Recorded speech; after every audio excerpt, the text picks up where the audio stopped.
আল্লাহ পাক রব্বুল আলামিন যেন তাদের সকলকে জান্নাতুল ফেরদৌস নসিব করে।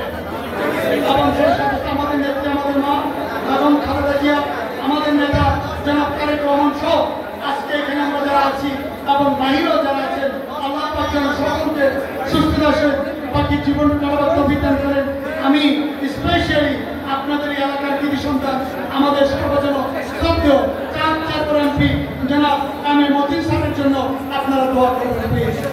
উনি আমাদের এলাকার একজন নিবেদিত মানুষ ছিলেন, এলাকার সজ্জন ছিলেন। আল্লাহ পাক যেন ওনাকে জান্নাতুল ফেরদৌস নসিব করেন।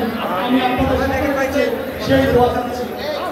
পরিশেষে আবারও আপনাদের সকলের সুস্থতা কামনা করে আমার যদি কোনো ভুল হয়ে থাকে আপনারা আমাকে ভাই হিসাবে, বন্ধু হিসাবে ক্ষমা করে দেবেন, যাতে করে কাল হাসর কিয়ামতে আমার মৃত্যুর পর পাওয়ার সময় যাতে কোনো প্রতিবন্ধকতা তৈরি না হয়।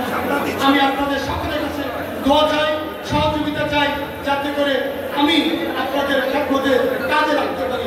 আমি পরিশেষ আবার করবো, আপনারা যারা আজকে এখানে আসতেছেন এবং যারা আসতে পারেনি, সর্বোপরি হাজীগঞ্জবাসী আপনারা সবাই আমার জন্য দোয়া করবেন।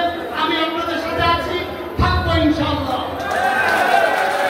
এবং সেই সাথে সাথে ধন্যবাদ জানাচ্ছি আমাদের প্রিয় বন্ধু সাংবাদিক বান্ধবকে। আপনারা আজকে যেভাবে আমাদের প্রোগ্রামে এসেছেন, আমি আপনাদের সকলকে প্রোগ্রাম পরিচালনা কমিটির পক্ষ থেকে আপনাদেরকে ধন্যবাদ জানাচ্ছি।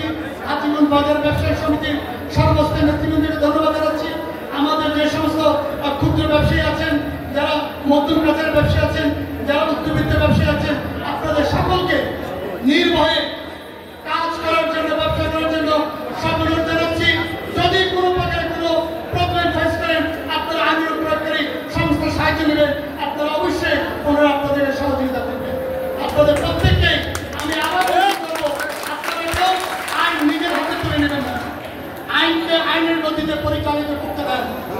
আমরা অতীতে দেখেছি অনেকে নিজের হাতে আইন তুলে নিয়েছেন, অনেককে সরকারকে দলীয়করণ করার চেষ্টা করবে।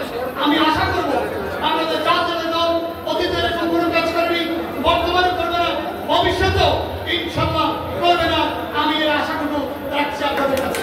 আপনারা কেউ জনগণের ক্ষতিকারক এমন কোনো কাজ করবে না, যাতে করে জনগণ আমাদেরকে যে ভালোবাসা দিয়েছে, আমাদেরকে যে আন্তরিকতা দেখিয়েছে, সেটার জন্য যাতে কোনো বাধ্য না করে। পরিশেষে আবার আপনাদের সবার কাছে ক্ষমা চেয়ে আমি বিদায় নিচ্ছি। আল্লাহ হাফেজ। আপনাদের জিন্দাবাদ, সৈয়দ জনমল এবং খালেদা জিয়া জীবন, তারেক রহমান জিন্দাবাদ, হাজীগঞ্জ জিন্দাবাদ। আসসালামু আলাইকুম ওয়া রাহমাতুল্লাহি ওয়া বারাকাতুহু।